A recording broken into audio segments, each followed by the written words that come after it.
Se busca la autonomía. El objetivo básico es potenciar la autonomía de la persona dependiente para la realización de las actividades de la vida diaria y para apoyar, obviamente, a la persona cuidadora que tiene la tarea de cuidar a su familiar enfermo. La intensidad del servicio es variable en función del grado de dependencia reconocido, de tal manera que la persona dictaminada como dependiente en grado moderado podrá recibir una atención de este servicio de hasta 30 horas mensuales. La persona con grado de dependencia severa podrá recibir hasta 55 horas de atención al mes y la persona gran dependiente podrá recibir hasta 90 horas mensuales de atención. Una de las actividades básicas de la vida diaria más importante es la alimentación. Si la persona no quiere comer, lo primero que tendremos que hacer es ver cuál es el problema, si a lo mejor es que la comida está muy caliente, si es que no le gusta. Por eso es importante también conocer los gustos de la persona para poder dar algo que le guste en caso de que no quiera comer. En una fase leve nos limitaremos nada más que supervisar que la persona come correctamente o que utiliza los cubiertos que tiene que utilizar en cada momento. En el caso de que tuviésemos que estimular el acto de la comida, empezaríamos siempre con el tenedor, porque es mucho más fácil de utilizar y utilizando comida que fuese fácil de poder pincharla o de poder comer. Posteriormente seguiríamos con la cuchara y en último lugar el cuchillo, atendiendo a que no es necesario que una persona utilice el cuchillo, puesto que podemos poner siempre comidas de fácil manejo o ayudarle en este aspecto. En una fase moderada, la persona ya con Alzheimer va a necesitar mucha más ayuda. En este caso, pues tendríamos que comenzar quizá a dar pautas, a que nos empezase a imitar, tal como decíamos antes, a empezar a quitar estímulos de delante de la mesa, a lo mejor simplemente dejar el plato de sopa con la cuchara y quitar todo lo demás e ir poniendo los platos según la necesidad o el plato que le toque. Y ya en una fase grave, lo necesario sería seguramente o posiblemente el hecho de tener que darle la comida a la persona.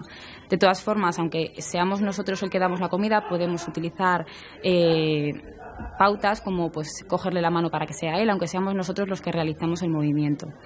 En la actividad de la vida diaria de la alimentación se pueden utilizar diferentes ayudas técnicas para ayudar a la persona en este acto para que sea lo más independiente el mayor tiempo posible, como puede ser un mantel antideslizante o cubiertos engrosados para que los pueda coger mejor. Es importante que si el enfermo permanece en su domicilio, las comidas las haga siempre, como hemos dicho, con la rutina, a la misma hora y a poder ser en familia, que se realice la actividad en familia para que se sienta mucho más integrado. Tuvo momentos de mucha agresividad. Nosotras pensamos que era debido a la medicación. Mi madre en un momento determinado se dio cuenta de que tenía las piernas muy hinchadas, quizás por la trombosis, no sabemos. Fuimos al médico y nos dijo que eso le tenía que haber dolido muchísimo y quizás de ahí viniera toda la agresividad. Tomaba mucha medicación. Nosotros nos informábamos, leíamos, pero cada enfermo es diferente. ¿Por qué puede ponerse agresivo a la persona mayor con deterioro? Pues las causas pueden ser tanto internas como externas. Las causas externas de la irritabilidad y del enfado y al mismo tiempo también del vagabundeo pueden ser externas, ambientales, un ambiente demasiado ruidoso, demasiado lumínico o todo lo contrario. Las barreras arquitectónicas en el ambiente en que vive el mayor, como sillas o mesas que se interfieren a su paso, demasiado brillo en los suelos que puede confundir y asustarle y naturalmente puede llevarle también a ponerse irritable e incluso nervioso y agitado. Debemos, por lo tanto, constituir el ambiente en el que vive el mayor, en el que deambula y está, quitar todo aquello que sea un impedimento y que pueda constituir incluso un peligro de caídas tan negativas en la tercera edad. En un momento en el que la persona presente desorientación, pueda incluso tener algunos trastornos de conducta como los delirios, las alucinaciones, es también importante que estemos tranquilos. En la medida en la que estemos tranquilos lograremos que la persona se tranquilice, entonces será todo mucho más fácil. Cuando una persona nos manifieste cosas que no son ciertas, por ejemplo, que pueda decir que le están agrediendo o que piensa que la comida está envenenada, intentaremos desviarle la atención hacia otras cosas, le tocaremos, le ayudaremos a cambiar de tema, le transmitiremos confianza y seguridad a través de la presencia. Esta presencia va a ser especialmente importante al final de la enfermedad. Llegará un momento en el que nuestras palabras no sean comprendidas por la persona, pero sí que va a tener capacidad de recibir el tono de voz. De lo que no nos dimos cuenta es que esta enfermedad avanza rápidamente. Con el paso del tiempo fue perdiendo el sentido de la ubicación y notamos pérdida del entorno, con lo cual se perdía. Había momentos duros y decidimos que necesitábamos ayuda de profesionales. Soy Rosa Moguel, soy terapeuta ocupacional y fisioterapeuta y llevo trabajando en este centro 20 años con mayores. En algunas ocasiones la persona puede encontrarse desorientada, no saber en qué momento se encuentra. Para ello es importante tener una rutina bien marcada a lo largo del día, un cronograma. Cada actividad le va a servir para saber cuál es la actividad siguiente que tiene que desarrollar. Después de ducharse, sabrá que tiene que ir a desayunar y después de desayunar sabe que tiene que hacer una actividad concreta, por ejemplo, ir a pasear. Y esto siempre le va a ayudar y le va a proporcionar una referencia para poderse situar en el tiempo. Para ello también es bueno tener calendarios cerca y recordarle cuál es la fecha del día en que nos encontramos, qué estación del año es y si es una fecha importante o relevante en su vida. Yo siempre aconsejo que no se juegue con ellos y me explico. Cuando digo se juega, ¿qué día es? No, te has equivocado. Esto le va a hacer sentirse inseguro. Si no se acuerda o no lo recuerda, le haremos ver que no pasa nada. Volvemos a repetir o nosotros le proporcionaremos la información que necesita. Otra actividad básica de la vida diaria es el aseo personal o la actividad de arreglarse. Esta actividad engloba muchas partes diferentes, como puede ser el lavado de cara y de manos, el maquillaje o el afeitado, el cepillado de dientes. Son actividades que pueden provocar un rechazo social siempre que no estén bien realizadas, con lo cual es importante mantener a la persona lo más aseada posible o estimularle para que sea él el que lo haga en primer momento. También es importante para la autoestima de la persona, ya que si se ve bien arreglado y se ve bien, esto hará que se encuentre mucho mejor en todas las demás actividades de la vida diaria. Es importante mantener la rutina. Si la persona realizaba el aseo justo después del desayuno, mantenerlo después, o si lo hacía antes. Asimismo, es importante que si una persona siempre se ha maquillado o siempre ha ido bien afeitada, pues mantener estos gustos o estas tendencias que las personas tenían durante el resto de su vida. O sea, aunque la persona avance en la enfermedad y ya no tenga capacidad para decidir si quiere o no quiere, por ejemplo, pintarse el labio, es importante que si lo ha hecho toda la vida, mantenerlo así como esa persona lo tenía. El lenguaje empieza ya a faltar más olvidos, la memoria remota ya también se está habiendo más deterioro y por lo cual el lenguaje cada vez se va haciendo más pobre, incluso luego puede llevar a una fase en la cual no sepa ni el nombre de las personas ni reconozca a las personas. La comunicación verbal se ve alterada. Seguramente va a haber momentos en los que te lo pases muy mal cuando le estés notando que quiere expresar cosas pero no le salen las palabras, no sabe cómo decirlo. Yo en ese momento tengo que esperar que termine la frase. En ese momento, exactamente. Conviene que te muestres paciente, que esperes a que le salga la palabra y si no, pues tú le ayudas con la palabra, pero no interrumpirle y acabar las frases por él, sino dejarle a que tenga tiempo y que se sienta tranquilo. En ocasiones se agobian un poquito porque notan que estamos impacientes y ese agobio todavía les bloquea más. Claro, entonces hay momentos. Exacto, ¿no? Y hay momentos incluso cuando a lo mejor le estés ayudando a vestirse o alguna tarea que tú vas con prisa y te puede un poco la impaciencia de decir, oye, venga, ¿no? Porque tú también llevas tu carga de cansancio, ¿no? Y de tensión en todo esto. Los familiares y las personas que cuidan a los enfermos de Alzheimer habitualmente nos preguntan cómo comunicarnos con el enfermo de Alzheimer. El objetivo fundamental de la comunicación sería transmitir seguridad, confianza y positividad. La principal actitud en este sentido va a ser la de la empatía. es importante que las personas que estén en el entorno del enfermo de Alzheimer se pongan en el lugar de esta persona y traten así de intentar comprender cómo se está sintiendo en cada momento.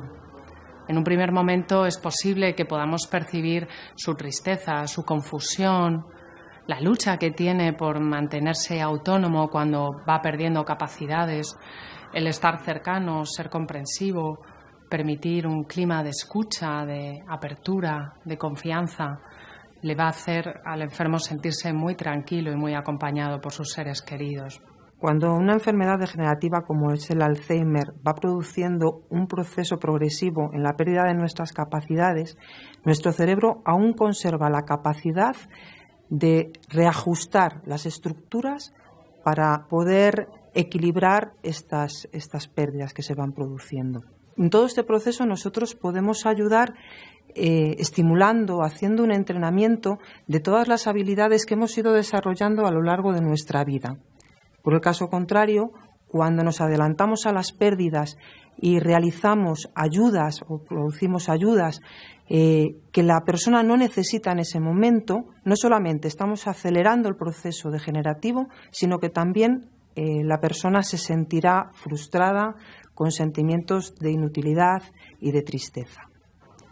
¿Cómo escuchar al enfermo de Alzheimer cuando muchas veces nos va a estar diciendo incoherencias o cuando su lenguaje no nos expresa nada concreto?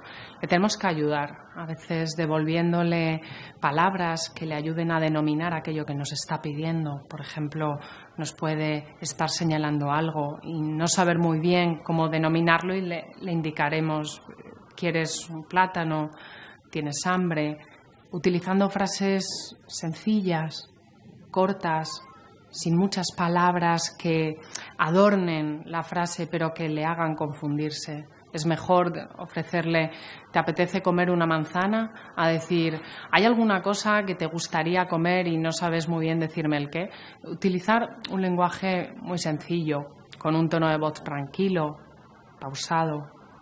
En las primeras fases de la enfermedad, el movimiento no se tiene por qué ver afectado. Incluso veremos personas que con un deterioro cognitivo muy avanzado aún siguen moviéndose muy bien y desarrollando actividades que conllevan movimiento. Es bueno, en un principio, seguir conservando actividades que ha hecho siempre, que ha hecho durante toda su vida, como puede ser pasear, montar en bicicleta, a veces ha nadado o ha hecho algún deporte sencillo que puede seguir desarrollando y que nos puede ayudar a completar las actividades que desarrollemos con él a lo largo del día. Más tarde, más adelante, si vemos que empieza a perder movilidad, podremos ayudarle en tareas cotidianas que pueda seguir desarrollando. Intentando, como decíamos al principio, no sustituirle en ningún momento, dejándole que cometa errores, haciendo las actividades como él aún las puede realizar aunque cometa errores. Todos estos movimientos que va a hacer en cada tarea cotidiana son un montón de movimientos que van a conservar su capacidad y van a prevenir el inmovilismo. Después de todo esto, mi madre intenta seguir con él todos los días porque la adaptación es dura. La adaptación es dura para las familias, el momento de la aceptación sobre todo. Y yo creo que hay que mantener una actitud optimista y realista. Optimista, aunque nos podamos preguntar que esto sabemos que es una enfermedad degenerativa, crónica, que es irresoluble a día de hoy, ¿no? Y realista. Realista porque creo que el optimismo y el realismo es compatible para poder seguir viviendo, ¿no? Nos sirve para mantener un poco esa actitud que a veces, aunque pueda sonar o parecer utópica, nos ayuda a seguir caminando, ¿no? Una actitud realista y optimista, ¿no? Porque así aceptamos la situación y podemos dar un espacio suficiente para tener en cuenta que lo importante no es lo que hace la persona o lo que tiene la persona, sino lo que es la persona. Es decir, que lo importante en los cuidados y en la relación que como cuidadores tenemos con las personas que padecen una enfermedad, como el deterioro cognitivo o enfermedad de Alzheimer, lo importante no es lo que hacen o tienen, sino lo importante es lo que son. Nos hablaron de la residencia de Tres Cantos y nos acercamos a informarnos. La verdad es que una de las cuidadoras, Puri, nos trató fenomenal y nos explicó que existía la posibilidad de centro de día en el que dejáramos a mi padre por la mañana, lo recogiéramos por la tarde, lo cual a nosotros nos venía muy bien porque vivíamos cerca de la residencia. Aquí en el centro él estuvo muy integrado desde el principio y haciendo y desarrollando todo tipo de actividades. Mi padre siempre fue una persona muy activa. Estaba en el mundo de la educación, le gustaba el teatro, le gustaba leer.